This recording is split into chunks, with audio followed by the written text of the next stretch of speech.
Hello everyone, welcome back to Let's Play Final Fantasy VII. Last time we escaped from, we finished Yuffie's side quest in Wutai, and I cut out about 20 minutes of me trying to get back to the Golden Saucer here, because I needed to switch multiple vehicles, and it kind of felt like taking public transit, you know, where you have to go to this one location, and then switch, and then do it all this stuff, and then I'm like, wait a second, this just puts me in the desert. And now I'm in the desert. I've been deserted. And this dude's like, yo, hey, want a ride? Yeah, man, I'm down with a ride right now. Where doth he take me? To where I didn't want to go. Back to the overworld.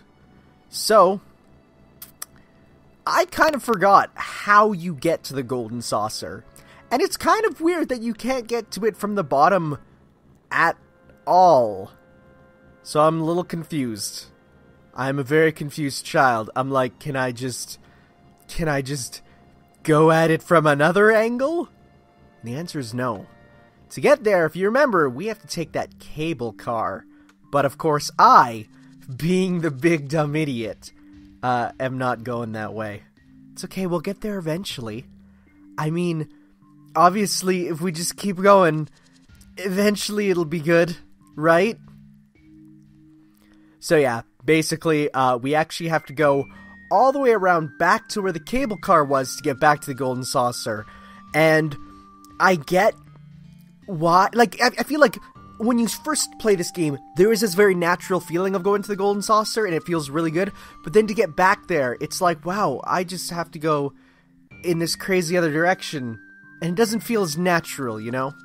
So I do kind of hope they change, I mean, number one, I really need to stop with the wish lists for the remake, because A, it makes me look like a big dumb idiot when the game comes out, if it does come out, years later and people watch this video.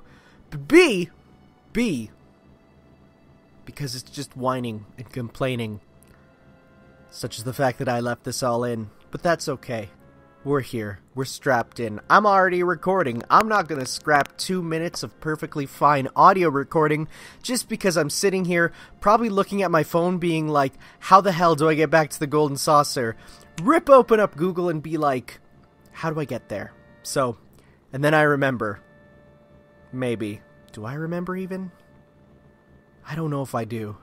It's been a long time since I recorded this. I think a year? Yeah, I think it was actually. It's been a long time. This has been a very slow burn of a series, which is fine. I kind of like that this one is one that I can just throw up whenever I need more videos, because like right now, I'm kind of empty for videos, which sucks. Well, no, actually, I have a lot of Danganronpa. I don't have anything else, so I'm like, I don't want to use all my Danganronpa, because that's like giving too many hamburgers when you want some fries. You know what I'm saying? You know, that makes sense, right? Sometimes you want a nice side dish. Other times you gotta space it all out. Hamburgers are lovely. I love hamburgers. But you definitely need to be a little careful with how many you consume. Eventually, you start getting tired of hamburgers and oh my god, how dumb am I? Go back to the cable car, you idiot! Thank you. I mean, it isn't extremely, reliable. Like, as in, like, you wouldn't expect to go to this. Like, if you were like me and forgot where to go, then you'd be like, well, how do I get back up there, you know? But, as you can see here, we now are in the proper spot. And also, they're talking about a keystone. Because obviously, we're gonna want to go and catch a spirit tomb, you know? But so no, we can now take the cable car and head back to the Golden Saucer. So, the Golden Saucer Revisit is very popular for one event that occurs on it. And I know you're probably all wondering, did I get that?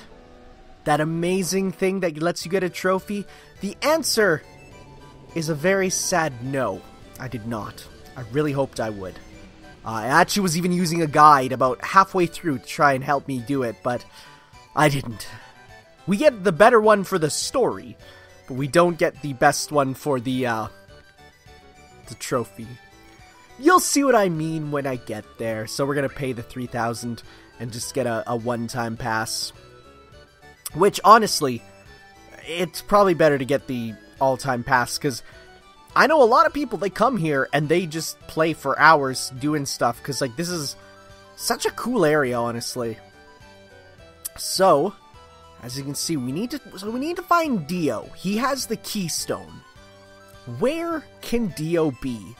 If you said Egypt, my friend, that may just be a JoJo reference. So if you remember, he actually commanded the battle square, so we're gonna head up there. Or not? No, we're totally not gonna, that's fine. We're gonna look around a bit more. There's no show right now. Well, I wonder if we'll ever see the show. Hint, hint, wink, wink. Is there any... I think I might just be looking around right now for the sake of looking around. The Golden Saucer itself is actually very confusing in terms of layout. Because, like, how the rooms all are, it's a bit strange. Because they're all connected to each other, which is a little weird. I definitely wouldn't be super mad if they totally rejiggered how the Golden Saucer is. Because the Golden Saucer is actually also in Final Fantasy XIV with many of the similar things. So like, as you can see here, like, there's all sorts of different... Like, every room can go to every other room, which is just weird. And so I'm trying to find where to go. It's good. We won't be riding that just now. Will we ride it later? Again? We'll have to see.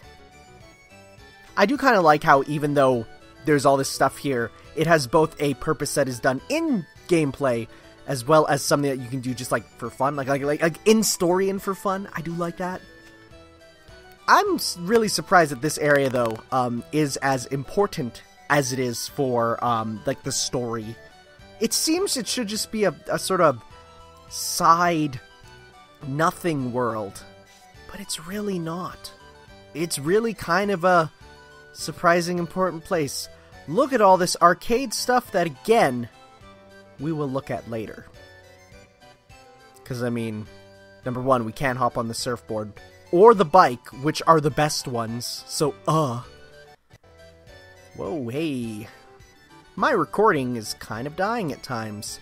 I think it's because when I was recording this, and I had this issue appear a couple times, I had my laptop set to use, like, the more powerful graphics card, which you think would be better, but then it ends up getting more errors because of the fact that by using that, I use up more CPU.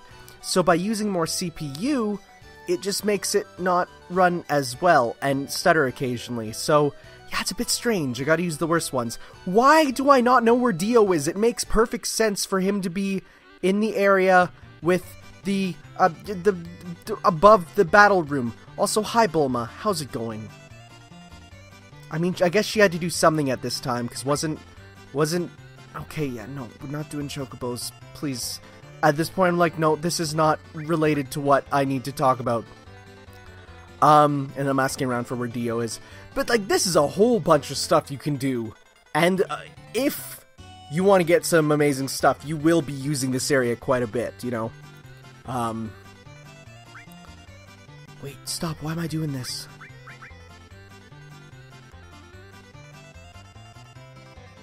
Also, yeah, the option to display exits is super necessary, I feel, in this game. It's... Because as much as I do love these 3D pre-rendered backgrounds, and I do, they do have the problem where you're like, I have no idea where, and then I'm like, oh my god, I'm so dumb. You sometimes have no idea where you can go, because of course it does lack... I screwed that word up. It lacks depth, if that makes sense.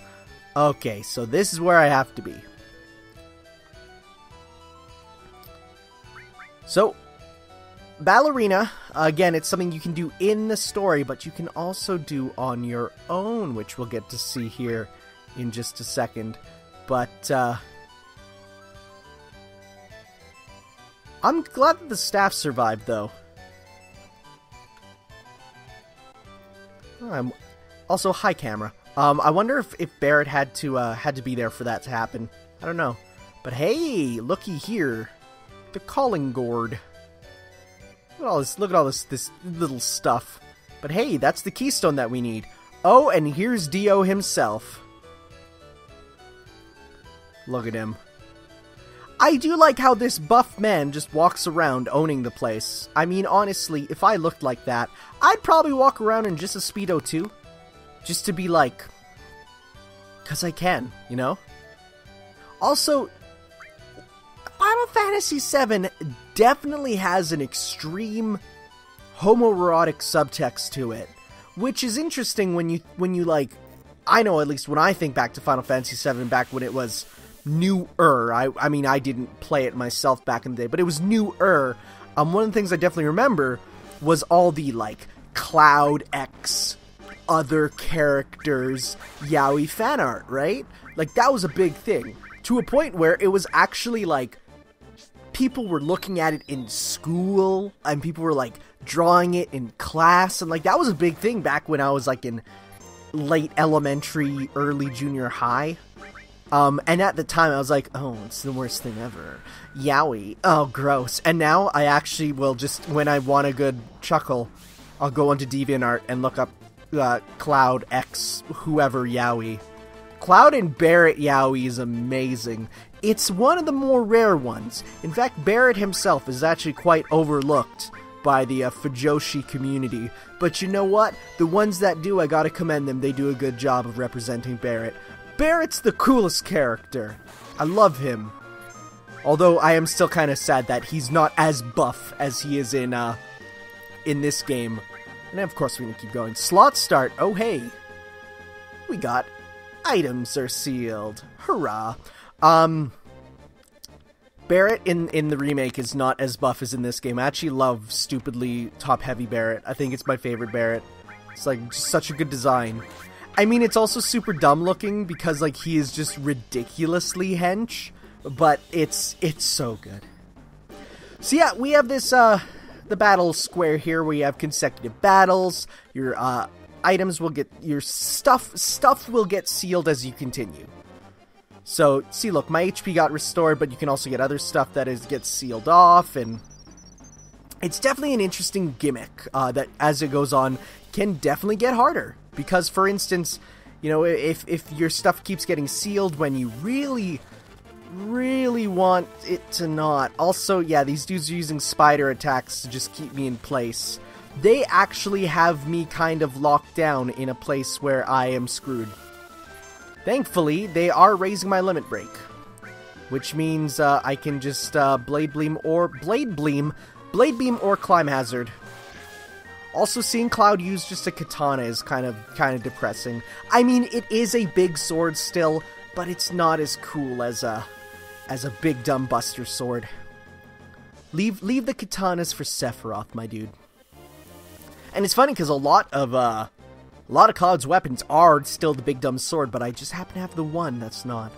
So I think this guy's like he has 3 attacks based on his different heads. So, like, you got here, like a butterfly head, which did the butterfly attack. The spider web, oh, this is the worst. The spider web, which does, like, the stop and the spider attack. I think Mantis is another one. It's a weird enemy design. But you know what? It's actually kind of creative, and I don't hate it. I just wish it had a cool name, like the Tri-Insect or something. I don't know what it's called. But yeah, this guy sucks. Also, I missed, so guess what that means? Well, thankfully he didn't use Stop Web. Please don't use Stop Web. Don't you dare. Oh, you jerk. And at this point, I'm so mad. I'm like, when this gets recorded, this is gonna be the worst thing ever. And you know what? I was absolutely right. This is the worst part ever. Why are you even watching this video? Do I have counterattack materia at this time? If I do, I should definitely... I always put counter stuff onto my my main character because I feel like it's the best. Hey, Lucky 7. No handicap. Now go for it. Thanks, beautiful Joe. So, let's fight this bird. We're gonna use a bit of a... We could use bolts. Honestly, it's amazing how just ridiculously strong enemy magic is in this game. Also, ow! He hurt me. So I'm gonna actually heal up a bit. Can't reach him. Well, that sucks. But do you know what can reach him if he's up there? Say yes. Well, one, manipulate materia. Actually, it doesn't. No, it does. Never mind. It was the counterattack. I guess I did have counterattack. Now, limit breaks do. So we're going to obviously use Cloud's up B from Smash Brothers. See, that one makes sense to attack in the air. But you'd kind of be screwed there if you did the wrong way. I'm going to say no to keep going. And that's all we needed. Hey, thanks for the keystone. I think it's because I ran out of MP I wanted to stop. Also, yeah, we just got the keystone. No biggie. That was, like, surprisingly easy. No real, you know, resistance. Like, Shinra should definitely... Also, yeah, your battle points become invalid once you leave, which sucks, but... I'm not interested, my dude. So yeah, we, sadly, I don't think we get to keep our battle points at all. Because it was for this, which I'm like, oh man. Because I think you get some pretty good stuff with the battle points. I think you can get stat increasing items, which is pretty good. So, we're gonna head back out. And on the way out, which we'll see just a sec.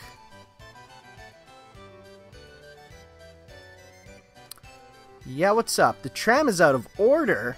Yeah, so what? Yeah. Sumimasen. So we're literally stuck here. Also, hi Kashith, how's it going? We haven't seen you much. Or, well no, is it Kashith? Ketchi? It's one of those things. Regardless, when I was on the Hellfire Comm Sonython, I kept yelling at them, because we had a bid war for, I need to bring that up. We had a bid war for Final Fantasy VII for their playthrough, where we had the ability to, whoever bid the most would get to name the characters. And some of them were pretty good. I think Cloud had Edgelord and Protagonist. There was Aerith had a battle between Gonna Die and Gonna Live, but my contribution was I got to name Cid, Guy Fieri, and that was good. A lot of them were named after people on Hellfire Comms there, so that was pretty good, but my Guy Fieri won, which made me very happy. So if you want to watch a full playthrough, I'd recommend go watch that, but you could also just like, hey, watch me right now, it's probably a better idea. We're going to go after Sephiroth. So this is like the big group meeting before the big kind of final conclusion thing. Kind of. You know? Or is it? I'd like to say, like, this is the point where you think you're getting ready for the final boss, but the game pulls an Okami where it's like, nah, just kidding, man. And here we're actually getting exposition for everything, which I like. It is important for games to have a moment where you're catching up all the party members on the plot, because so often in games you'll get a party member late and they'll just go along with it, and it's like, yeah, no, we need to tell everyone about the situation.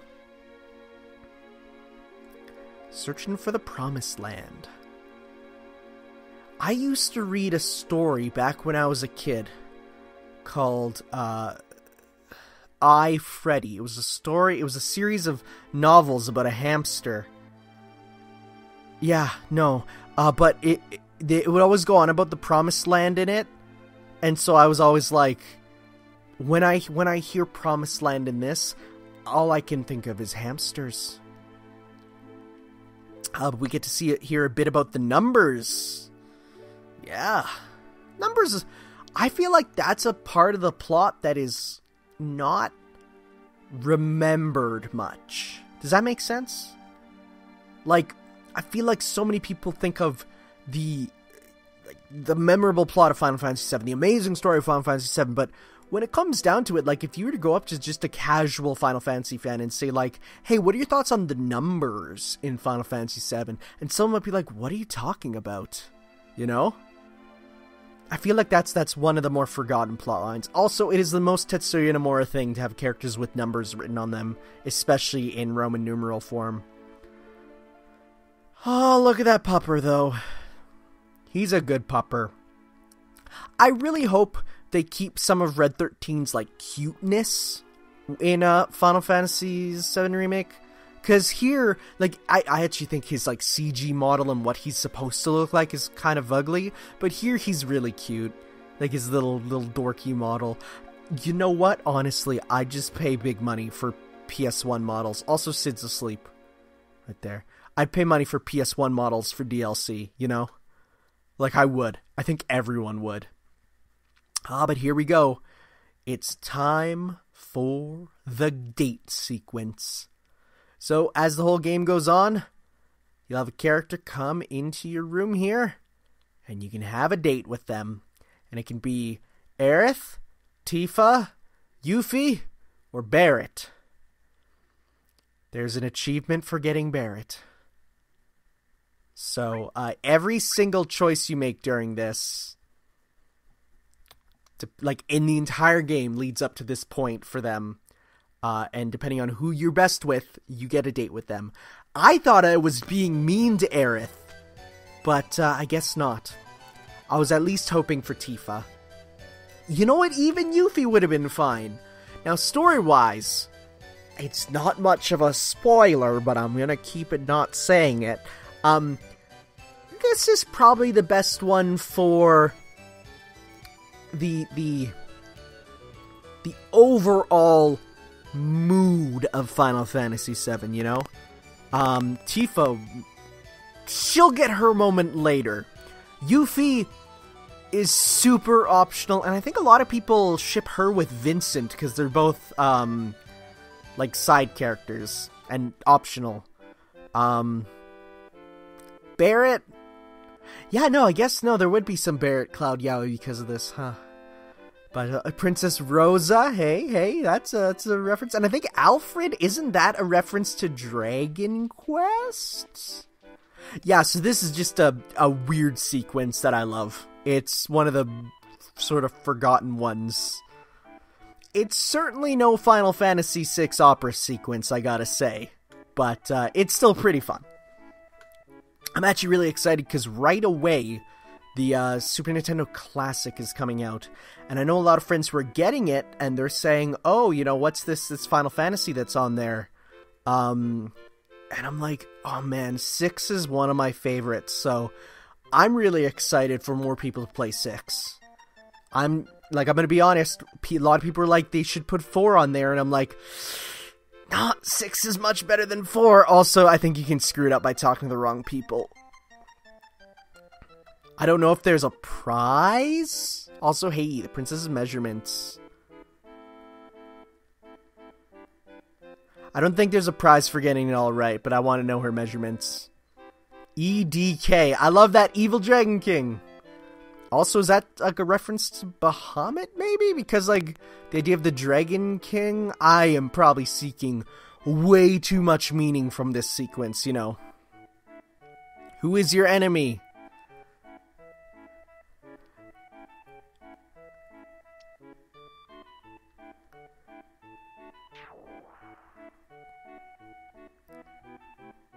So ridiculous.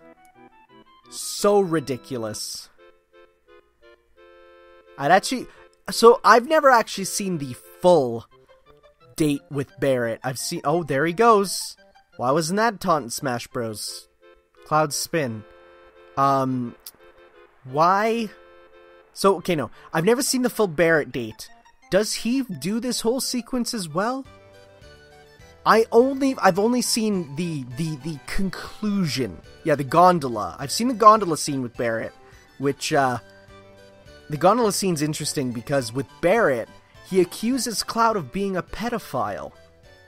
That's right. Yuffie actually kisses Cloud, which is really cute. And also the only character to kiss Cloud.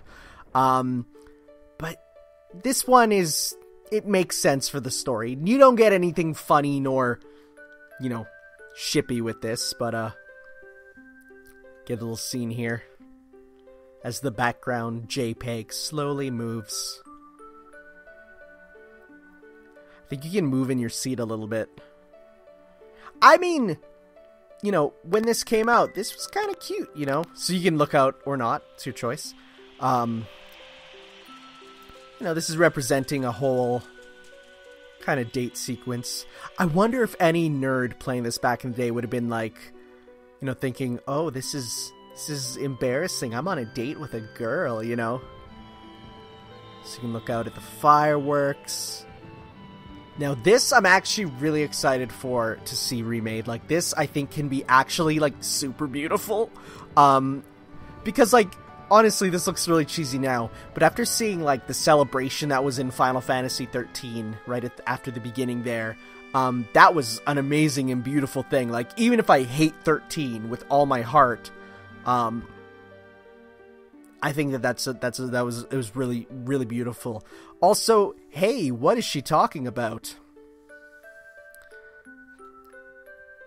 Who? A character who is very popular? So popular they got his own spin-off? Is she gonna tell us about him? Yeah, Cloud's like, yo girl, what? What are you talking about? I'm right here. Wow, I forgot that was his actual line.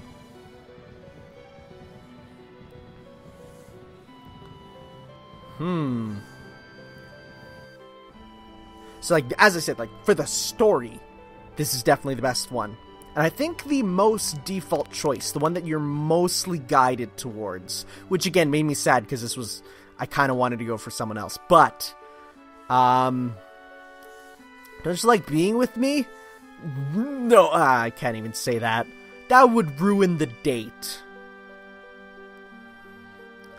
I do like Aerith's character, though, again. Well, in this game. Later on, they kind of made her more girly, which I'm not a fan of, but still weird that Tifa's the girly one, technically. It's just not what you expect. Also, what's Kashith doing? Yeah. It's looking a little suspicious. I can't believe he was a bad guy all along. This guy who literally just forced his way into our party. There he goes. Look at this Scooby-Doo sequence. Like, it's actually super, super great. I wonder where he is. Hops down. And I actually I was like, wait, which did he go down?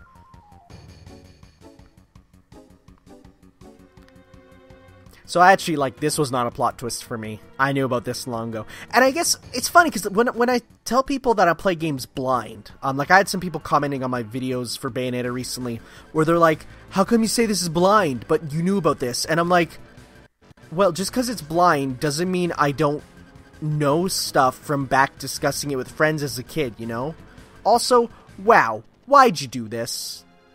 What the hell, man? Yeah. Oh my goodness, I can't believe you were a spy all along. The cat Moogle thing. Well. Also, how about we go along? Yeah, you know what? I do like the cut of his jib where he just kind of goes along with it, And yeah, no, so Kashith is just a robot. Toy cat on a toy, Moogle. Such a weird character design. Like, I think it was in, which one was it? I think Dirge of Cerberus, you actually get to play as just the cat toy in parts, which is weird. I can't believe they did that, but hey.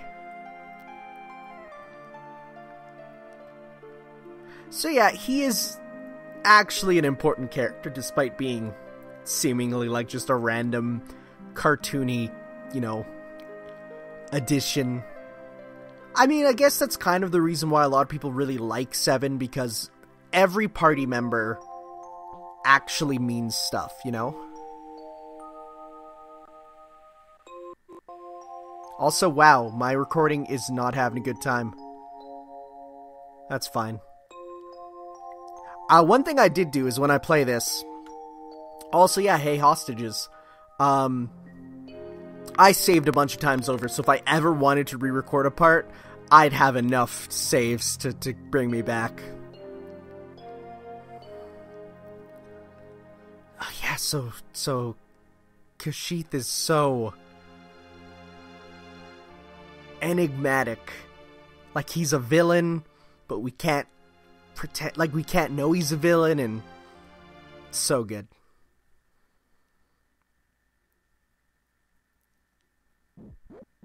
Also, hey, that's Kefka's Laugh from 6.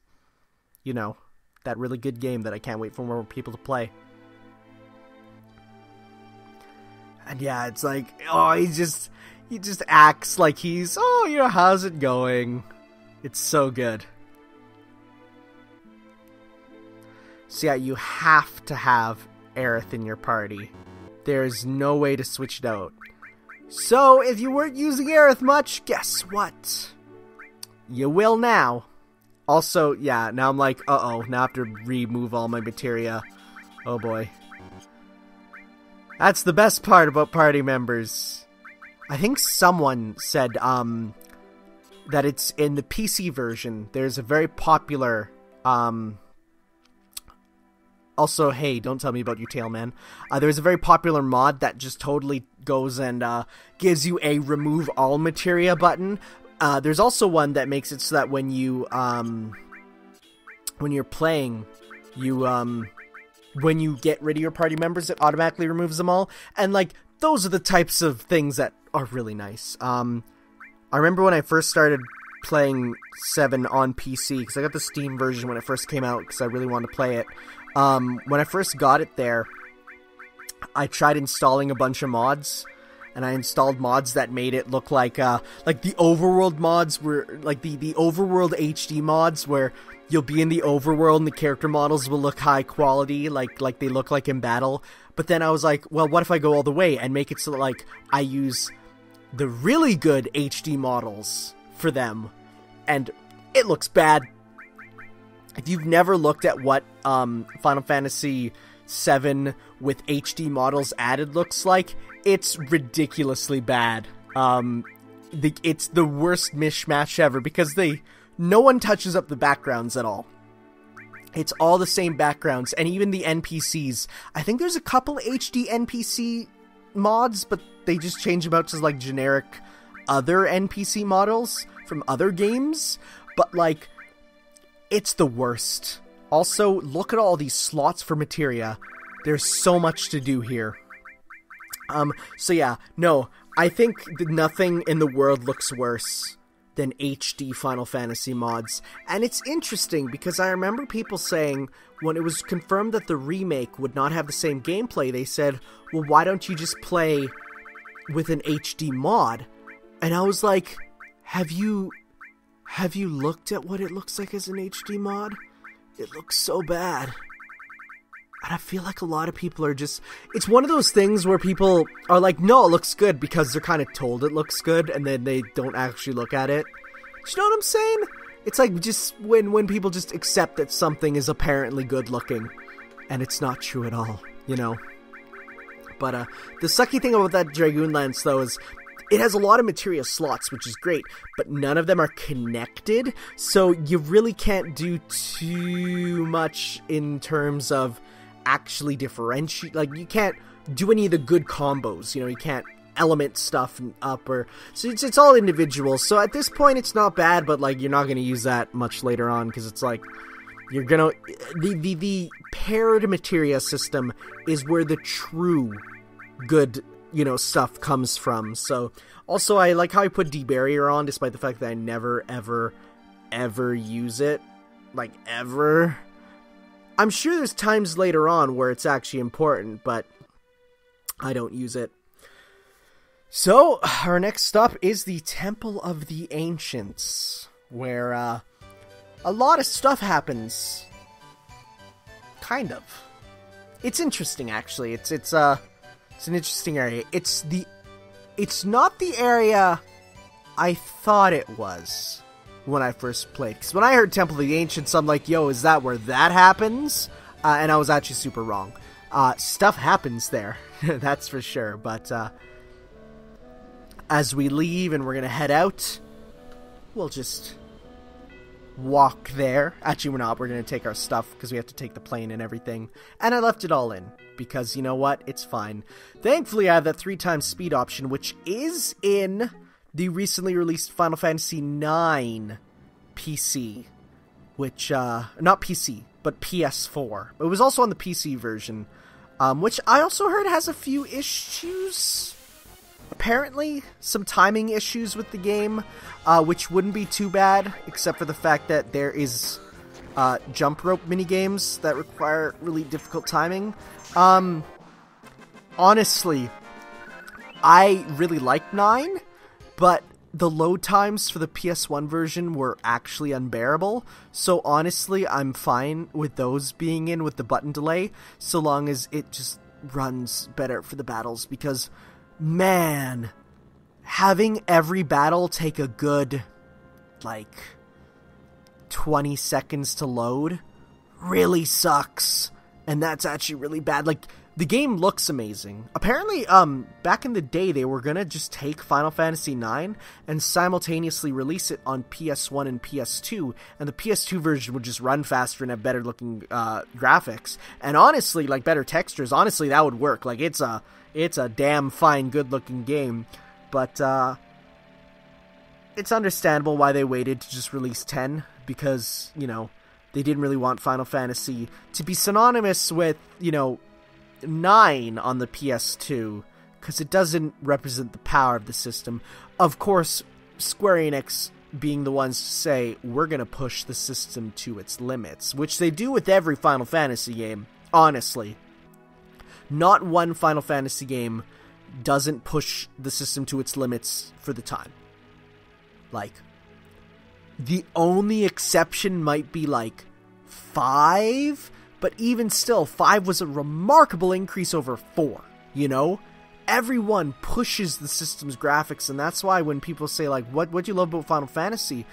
I say, they really put things into perspective, just how powerful these systems are, and not only that, the evolution of the system over time. Compare Final Fantasy VII to Final Fantasy IX. They are worlds apart. And you might be saying, what about 8? To which I say, honestly, I haven't played much of 8. And while it does look pretty good, it could look better. I don't love 8. 8's one where if it gets a PS4 re-release, I will definitely put some time into it.